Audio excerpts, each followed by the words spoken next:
A lot of my research has focused on the historical movements of Puerto Ricans in Philadelphia, some of the civil rights issues that they confronted, issues of language access and bilingual ed. And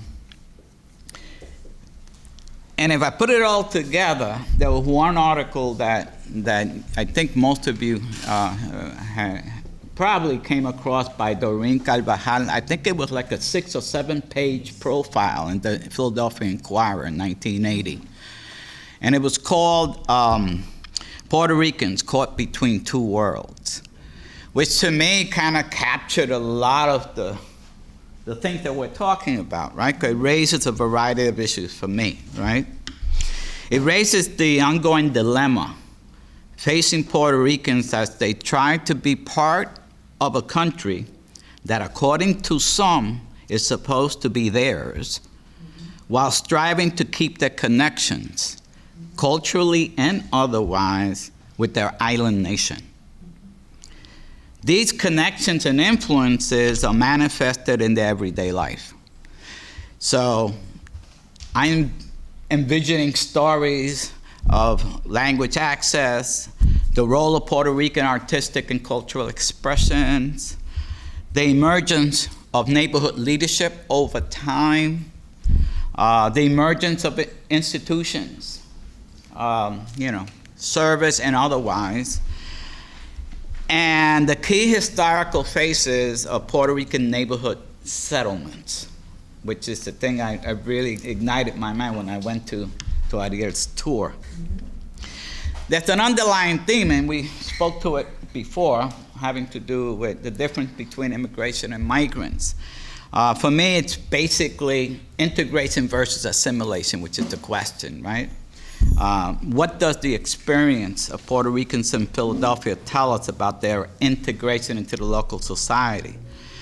And I found that there were a bunch of archival materials that spoke to the challenges they face in doing so, right? Whether they were economics, whether they had to do with racism, whether they had to do with a variety of things that you've all mentioned. I don't have all the answers, but there's some program-related questions because I'm on the board of Taller. So for me, I immediately thought of not necessarily a concrete idea like that, in terms, but how do we use space, Taller space, right? We have a gallery, a state-of-the-art gallery. We have classrooms. We have a theater. That has implications for all sorts of stuff, right?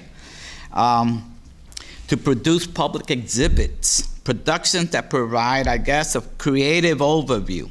And how do we use the arts in all its disciplines to tell these stories?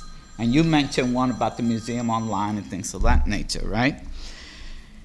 Then the question becomes, what is collaboration, right? How do we engage artists, students, community residents, and experts in the production of some of these initiatives?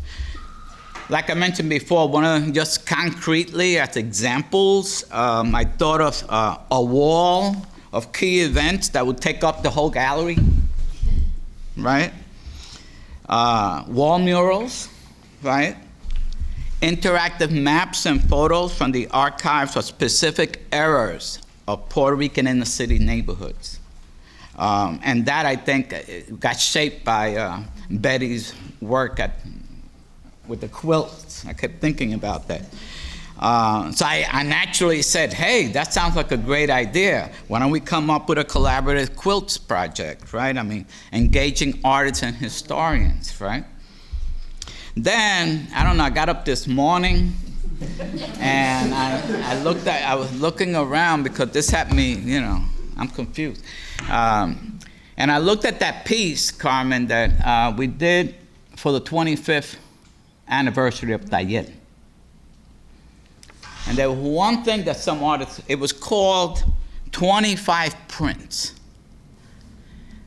Taller had community artists produce these prints, graphic prints.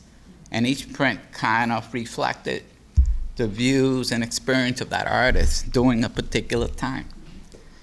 So I thought, hell, why don't we do 25 print redux, right? Right, which is an idea of how we can also engage. So.